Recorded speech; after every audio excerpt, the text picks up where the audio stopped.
writing. So actually, with that different belief, I say yes, but actually I do something else in my own belief. Then that's actually a point of consideration. Sure. How effective will that be if you have a if I may say, a dysfunctional diocese? If I may just say so, just Sure. for argument purpose. Sure. I know you know what I mean. Right. So now, with that being said, so of course, the flock will also be dispersed. So what is it that the hierarchy, or maybe the bishop, that they can be united in this? So that the flock will also be, when the shepherd calls, the flock follows. So you're. I'm going to be straight up honest with you, since you've asked a very honest question. A good many of the bishops that we have within our world were appointed by either Pope John Paul II or Pope Benedict. Okay. Pope Francis, in many ways, is a very different pope, and so the popes that were appointed under previous pontificates, they maybe perhaps are a bit maybe taken aback by the frankness and the way in which Francis wants to direct the church at this point. That's very clear. I mean, that's an honest assessment of the reality of what's going on.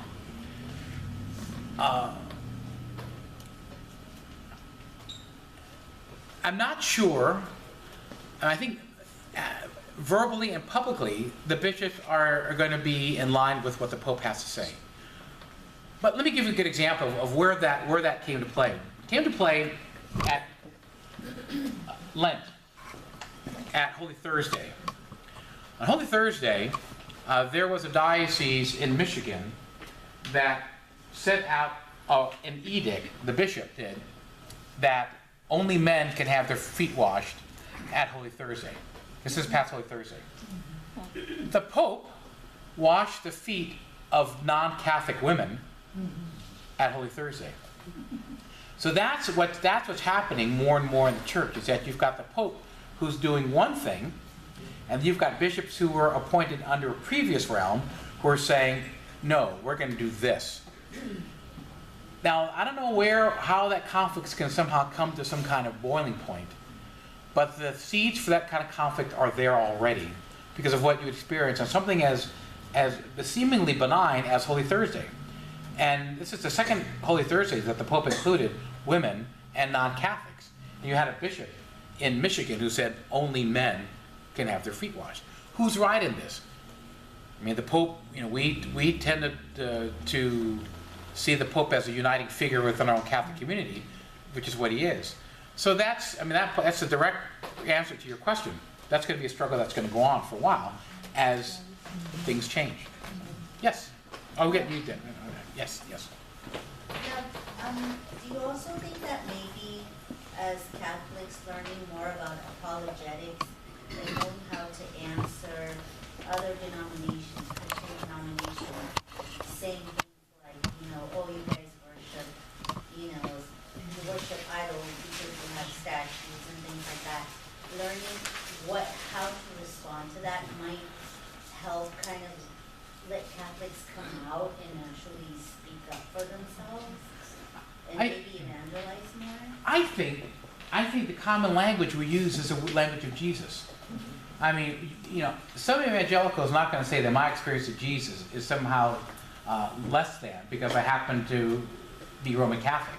That if I can say that I experienced the person of Jesus in these kinds of settings, then that's going to be the common ground. It's not going to be I'm defending you. It's like, you know what? I experienced the person of Jesus in this particular moment. I experienced a life-changing moment as by the grace of Jesus. Being able to tap on that experience, it's what's going to build that bridge and make the common ground. So it's no longer this polemic between you. It's like, you know what? We're followers of Jesus Christ, pure and simple. And if you want to argue about stuff, go argue about stuff. As far as I'm concerned, it's about Jesus Christ crucified and risen. Well, my question was too because sometimes they'll say, do you accept Jesus Christ as your Lord and Savior. I do. You do. Yes. We do. But if you talk to the general public Catholic that only goes to Mass once a week or every 6 months, they don't know. They don't know the answer to that. Because they haven't yet been asked to struggle with that question. They've not been asked in the pulpit to say, you know, have you experienced Jesus? Have you seen Jesus? Has he touched your heart? Has he saved your life? Has he gotten you out of stuff? They haven't been touched that way, or they haven't been able to be invited to look at things that way. Because once you're able to do that, and like I said, the tools are there. You know, the tools of reflection, the tools of the Spirit. I mean, those tools are there. So, yes.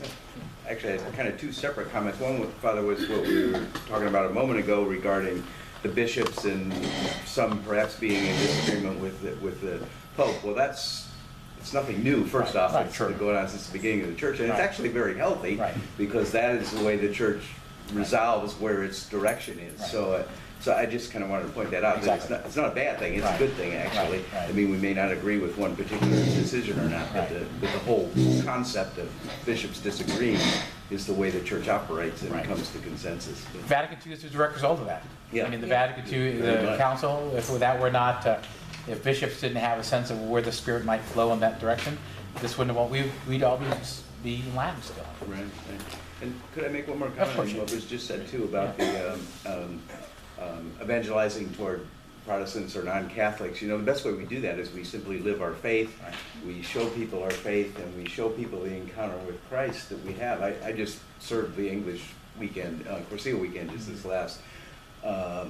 last weekend, and we had a number of non-Catholics on the weekend. We have one of our rollistas, you know, shared, I just became Catholic at the Easter Vigil. There's 3 or 4 people serving. They all came and became Catholics because they came to Corsia as non-Catholics.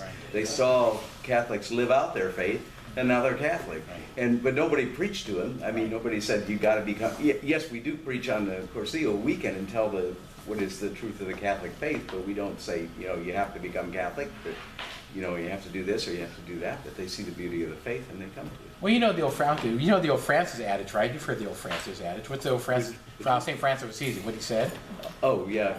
Preach always. Preach always. Use words occasionally when you need it or something like that. Yeah. Yes. You know, I mean, as you can see, we have so much struggle as adults in those things. I mean, we are lucky here that we have CEO, we have them. You know, my concerns are always the young ones. Right. They're always the young ones and those things. It's just, I am grateful for the live stream program because at least now there is a mass that is lively, good music and everything else. And I see children, whether they are there for the first time because it's the song or whatnot, but they keep on coming back and they become more excited. Let's go to Mass, let's celebrate the Mass because it is for them. We need to find a way to capture them and get a lot younger. I mean, I'm a catechist myself. And I switched from teaching kids, adults, and, you know, I'm an RCIA catechist now. And it's just that capturing them. I'm blessed with my kids. Somehow they remain until they're 21. But I see children that they get communion, they disappear. And then, you know, and then that's the big gap, you know, why even the adults, why they could not say, Jesus is my Savior? It's because they stop, that they let the fire. I love it that one Mass that I attended, I think it's my son's confirmation. Bishop Mike Barber, he had a story about the fire. You know, the farther away you are, the deeper your fire is, and eventually it will come up. So we need to find a way to reach out to those people. Our church is pretty good, and we have small Christian community class programs. We reach out to the parents of those people that are in RCIA. We need more of that so that people that are kind of like, no, I'm not sure about Jesus being my Savior. We need to reach out to those. Yeah, I think, first of all, I would agree with you, Life Team is a real success in those parishes that have embraced it. Not every priest is adapt to working in a Life Team situation. Last parish that came out of, we had a Life Team program.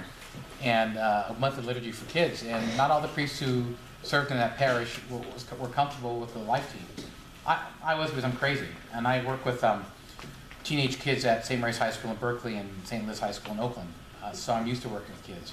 But yeah, it's not always a, you know, you'd hate to, it's unfortunate that you have to end up relying on priests for that kind of thing. But it's no less a challenge for everyone else to witness, in a good sense, to our teenagers, and be present to them.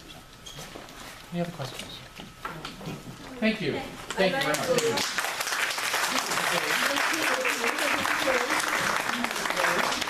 I'd like to thank Father Jayson for the excellent presentation that touched each and every one of us. I think from now on we will be able to see Jesus Christ everywhere. I hope so. Everywhere we go. By the grace of God, I hope. Okay, why don't we take a 5-minute break while we're setting up for Sister Sheila's presentation?